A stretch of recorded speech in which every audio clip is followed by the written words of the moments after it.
because I'd been through the Pentagon. Right after 9/11, about 10 days after 9/11, I went through the Pentagon and I saw Secretary Rumsfeld and Deputy Secretary Wolfowitz. I went downstairs just to say hello to some of the people on the Joint Staff who had used to work for me, and one of the generals called me in. He said, "Sir, you got to come in. You got to come in and talk to me a second." I said, "Well, you're too busy." He said, "No."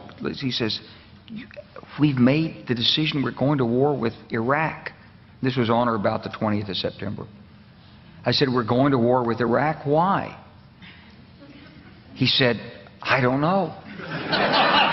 He said, "I guess they don't know what else to do." So I said, "Well, did they find some information connecting Saddam to Al-Qaeda?" He said, No. He says, "There's nothing new that way. They've just made the decision to go to war with Iraq." He said, "I guess it's like we don't know what to do about terrorists, but we've got a good military and we can take down governments." And he said, "I guess if the only tool you have is a hammer, every problem has to look like a nail." So I came back to see him a few weeks later, and by that time we were bombing in Afghanistan. I said, "Are we still going to war with Iraq?" And he said, "Oh, it's worse than that." He said, he reached over on his desk, he picked up a piece of paper, and he said, I just got this down from upstairs," meaning the Secretary of Defense's office today, and he said, "This is a memo that describes how we're going to take out 7 countries in 5 years, starting with Iraq and then Syria, Lebanon, Libya, Somalia, Sudan, and finishing off Iran."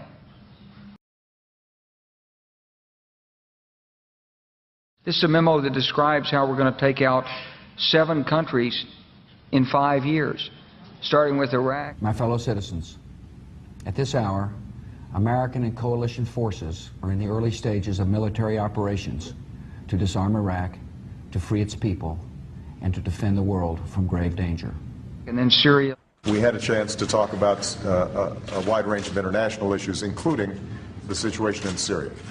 And I have to say that all of us who've been seeing the terrible pictures coming out of Syria and Homs recently recognize it is absolutely imperative for the international community to rally and send a clear message to President Assad that it is time for a transition, it is time for that regime to move on, and it is time to stop the killing of Syrian citizens by their own government. Lebanon. They both had different reasons, the State Department and the White House, for wanting Israel to do it, encouraging them to do it, and supporting them. Our Air Force worked very closely with the Israeli Air Force for months before this, not necessarily with a deadline, knowing when it would happen. It was always going to be whenever there was an incident, they would take advantage of an incident. The word I used was fortunate timing. When Hezbollah grabbed some of the Israeli soldiers in early July, that was then a pretext, I think that's the only word, for a major offensive that had been in the works a long time. Libya. Today we can definitively say that the Gaddafi regime has come to an end. The last major regime strongholds have fallen. The new government is consolidating the control over the country, and one of the world's longest-serving dictators is no more. Somalia. Well, violence isn't only on the rise in Afghanistan.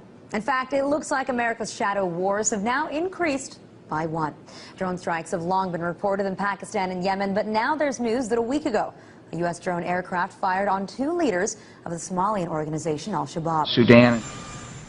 President Obama is sending 100 combat-equipped troops to Central Africa to advise local forces on getting rid of one of the continent's most vicious operatives, Joseph Kony, the head of the Lord's Resistance Army, a group responsible for atrocities across the region. It's the first open deployment of U.S. ground combat power to Africa since the Black Hawk Down incident in Somalia in the 1990s that killed 18 troops. U.S. troops may wind up now in Uganda, South Sudan, the Central African Republic, and the Democratic Republic of the Congo.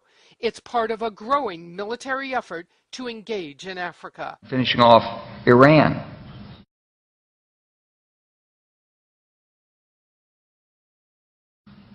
I said, "Is it classified?" He said, "Yes, sir."